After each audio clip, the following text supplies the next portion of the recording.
Here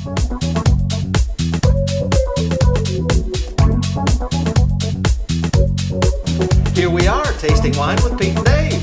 How are you, mate? I'm fantastic, Pete. And what do you reckon about the wine awards, the National Wine Show? The National Wine Show, yeah. Well, that's the big thing, isn't it, at the moment? The National Wine Show, the grand final of the show system, as I call it, in Australia, held right here in Canberra every year.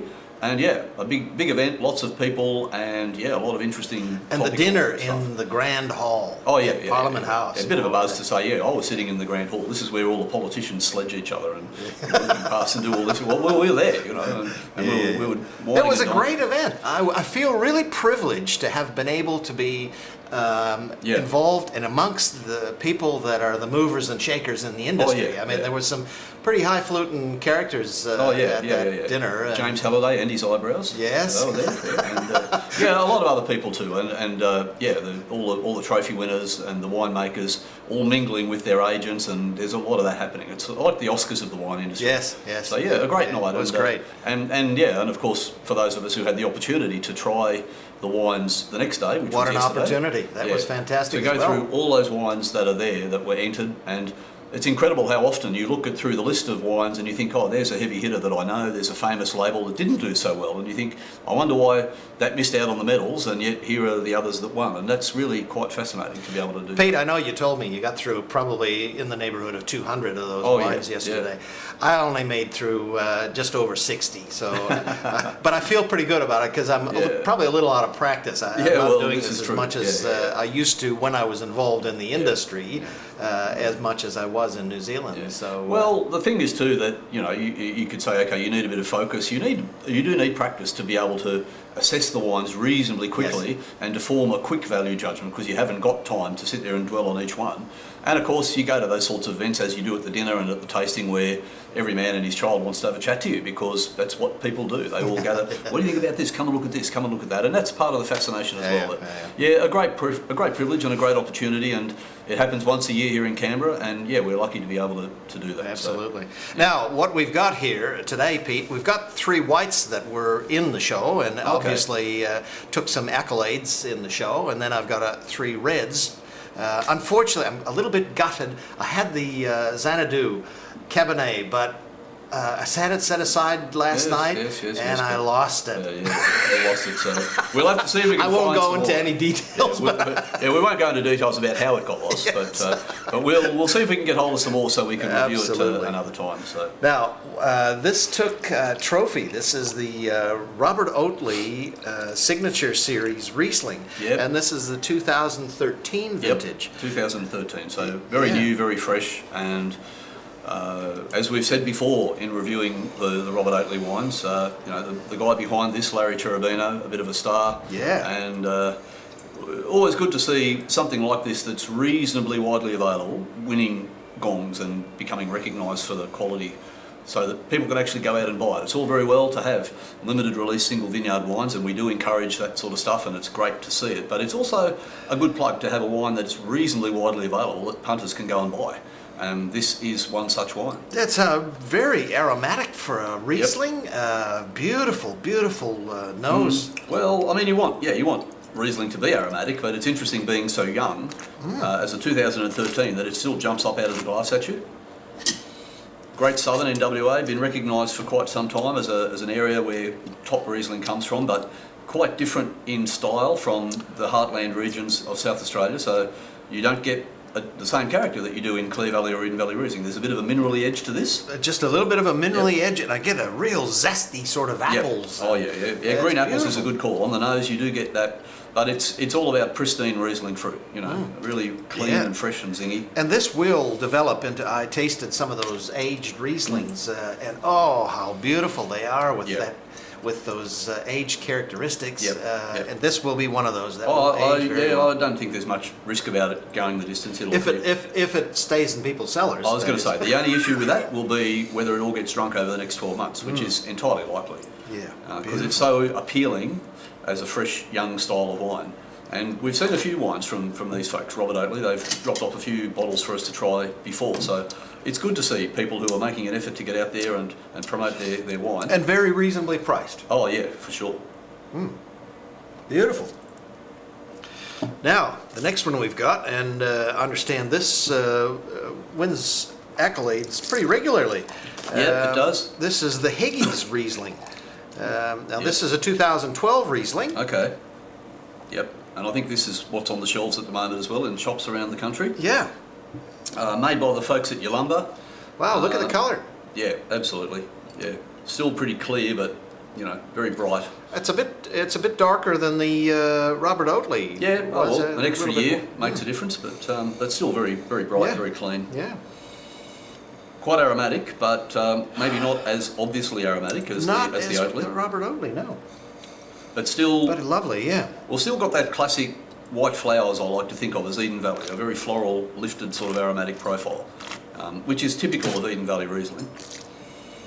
Wow, and that's just got a little bit more of that zest, and I would almost say a little bit more of a floral palette as well. That's a lovely wine too. Yeah, right in the mainstream of what that label tends to deliver. Beautiful, clean fruit, lovely floral aromatics, and great length of flavour on the palate. And Go well with yeah. seafood. Oh, look, absolutely, yeah. And as I say, I mean, a regular winner on the show circuit, the Hegge's Riesling was the top Riesling of the show a couple of years ago at the national show as well. So it just shows you each year they just keep on delivering good wine at a good price. And we had that with our first course. At the dinner? At the dinner? Yeah, yep. I don't think there was anything left in the bottle by the end of the No. first course, so there was obviously a high level of evaporation, I think, at the table where I was sitting anyway. Yeah, it evaporated at our table as well. Very good. Now we've got the Peter Lehmann. Now this is the Pinot Grigio. Pinot Grigio from 2013. 2013, Yep. yeah. Okay. Well, this is really interesting. We did comment on this off air, so to speak, about the fact that an entry-level wine from a big label such as Peter Lehmann can win a gold medal at the national show. At the sort of $10 level. Yeah, that sort of price point, that this is an entry-level white that is made in reasonably large quantities, and it just showed amazing, pristine fruit. Yeah, wow. Really lifted fruit. Whether you get the obvious character they associate with Pinot Grigio or Pinot Gris, you get pear. That, yeah, pears, pear drops, pear juice, that sort of thing. There could be a bit of that in there. You can find it if you go looking for it, but it's all about really zesty, vibrant fruit. It's 2013, so it's pretty young, obviously. The same vintage as the year we're in. And you can't really imagine anything much more appealing than that to have with a salad on a hot day. Absolutely. I get the pear, not so much on the nose. It's a very floral nose, but I get that pear, sort of the mid-palate. Yeah. And it lingers quite a while. Yeah, So- and it's varietally pure as well. I mean, we often complain in this day and age that you don't see the right sort of varietal character in wines that have got Pinot Grigio on the label. But this wine, you don't mistake it. It's Pinot Gris, Pinot Grigio. It's got that character about it, and it doesn't smell like Sauvignon Blanc. It doesn't smell like Riesling. It doesn't smell like Semillon. It's a really beautiful drink and really affordable, something that you can buy on a pretty regular basis. Yeah, fantastic change from those Sauvignon Blancs and those Rieslings. Absolutely. You know, if people are drinking those styles of wines fairly regularly, Yeah, but yeah. something I think they would enjoy as well. Yeah, oh look, absolutely. And the thing is that, we're not going to turn around and say don't drink the other stuff, but saying, hey, look, variety is the spice of life, and this is a good example. There are too many, bog boring sort of Pinot Grigios out there, so when you find a good one at an affordable price, it's worth shouting about. Absolutely. Yeah. Now, the next three, we got three reds, a couple of Shirazes and a Cabernet. Now, this is from Heathcote, the Cambrian Rock. Oh, Cambrian Rock. Cambrian Rock Shiraz, 2012. Okay, well, this should be pretty interesting because 12 was a good vintage in most places, and Heathcote Shiraz tends to be big and fruit driven most of the time. Yeah, 2012. That's colour. fairly young. Yeah. Big colour. Yeah. It smells almost mossy. It's got like a really, it smells like it's going to be furry. It's Wow. a strange concept, but Yeah. And big fruit. I get Big fruit. a little bit of the chocolate on the nose already. It's just a bit of spice, but no obvious oak influence on the nose, which is good to see in a big young dark wine. berries. Yeah, dark berries. You get a lot of that.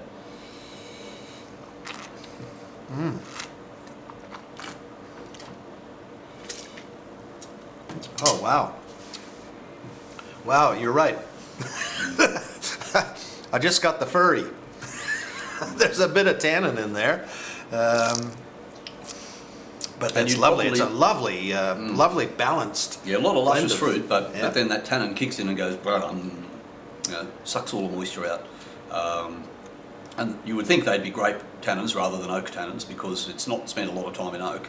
And the impression you get there is just this big belt of fruit. I do get a subtle oak on the nose, not overwhelming, but I mean it's just there, and it's a nice addition to the complexity of the wine. But it's mostly about vibrant fruit, and to be honest, I quite like that. I don't always find Heathcote Shiraz my cup of tea. Often it's a bit too alcoholic, a bit too syrupy, but this is all about bright fruit, and I think they've kept all that in check and made a pretty good drink. Yeah, beautiful. All right, now this one, the next one is fairly popular on the shelves. This is the Pepperjack 2012 Shiraz. Okay. That's Saltram of Barossa. Mm-hmm. Yep. Big production wine and very consistent, well-made wine normally. Now that's quite a difference. You straight away on the nose, you're getting sweet fruit. Yep. Rather than the savoury fruit, but you get a lick of sweet oak on the nose of that as well. Yep. Yep. That would be the American oak, wouldn't it? I would think so. Yeah, that tends to be the style that they use. Yeah. Wow. Wow. Beautiful nose. But yeah, a very forthcoming nose. A sort of nose that says, sort of come hither. It says, here, come here. You want to be into this. You smell it. You think this is appealing. This is soft and attractive, and it makes you want to put it in your mouth. Oh yeah. Yeah, and I do love a Shiraz. I like all wines. I can't say there's any particular one that I don't like, but a Shiraz is one of my favorites. Yeah, well, that style of Shiraz. Yeah, it's big fruit and a lot of big fruit, sweet oak, nice everything tannin, in balance. Everything in balance. Yeah, absolutely beautiful.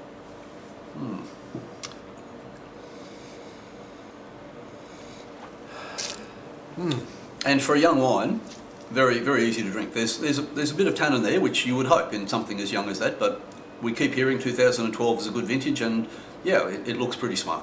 It's a good That'll drink. keep for a few years. Yeah, again, given the fact that it's a readily recognisable label, a commercial wine, and it's on the shelves now, you wonder how much of it is likely to be kept. Yep. People tend to buy those and drink them, and often you look at it and think, wow, wouldn't it be nice to see that in 5 years? Yeah. And it would. But unfortunately, most of it tends to get drunk well before then. So it'd be the sort of wine you'd like to think, I could buy a box of that and maybe drink half of it now and then keep the other half of it until maybe it's a bit more mature. So restraint. If you got the discipline to do that. Yes, which I don't tend to have. But anyway, we shall see how it goes. All right, next one we got here, Pete, is the Clipper Coonawarra Cabernet. Oh, okay. Yeah. Alrighty. So this is made by Brands. Brands Lair, yeah. And the Clipper presumably is the Lera, which was where the label comes from originally. Now that's a 2000. Oh no, I didn't. Thanks for that. Hold it up. There we go. That's a 2010. Okay. Well, that's handy as well because it's there aren't as many of those left. The fabulous 2010 vintage in Coonawarra. There's not much of it left now. And I get that to the nose, and straight away I go, "Wow, that's 2010, isn't it?" Yep. And it's Coonawarra. You get that mint, but as we often say, you get mint, but there's different mint. There's Heathcote mint. There's Coonawarra mint. There's Langhorne Creek mint. But that's Coonawarra. The essence of it on the nose, big, rich, and ripe. Pretty much in the mainstream of the brand style. A little bit of that chalkiness too. That's that's the tannin. That's Coonawarra. Oh, beautiful. And that I get. I can almost close my eyes and picture the strawberries that I can taste in that, along with all that big dark berry fruit. Blueberries, blackberries, all those things are there. Yeah. It's got the trademark brand's richness, big, rich, bright fruit. Great structure, the tannins kicking in on the palate. Exactly what you want in a Coonawarra Cabernet, and yet another example of a wine that's bound to be drunk far too young. But you think, right, I've got roast lamb for dinner tonight. What do I want? And your hand would just reach for that. It just sort of draws. This is what I'm having. Again, you'd love to think you could keep a bit of it to one side for future drinking, but discipline is the key again. Yep. There we go. Okay, that's great. Well, thanks, Pete. Thanks, mate. No problem. Very good. See you again next week. We will. See if we can get hold of some more of those winning wines from the wine show. I hope so, yes. Thanks, Dave. See ya.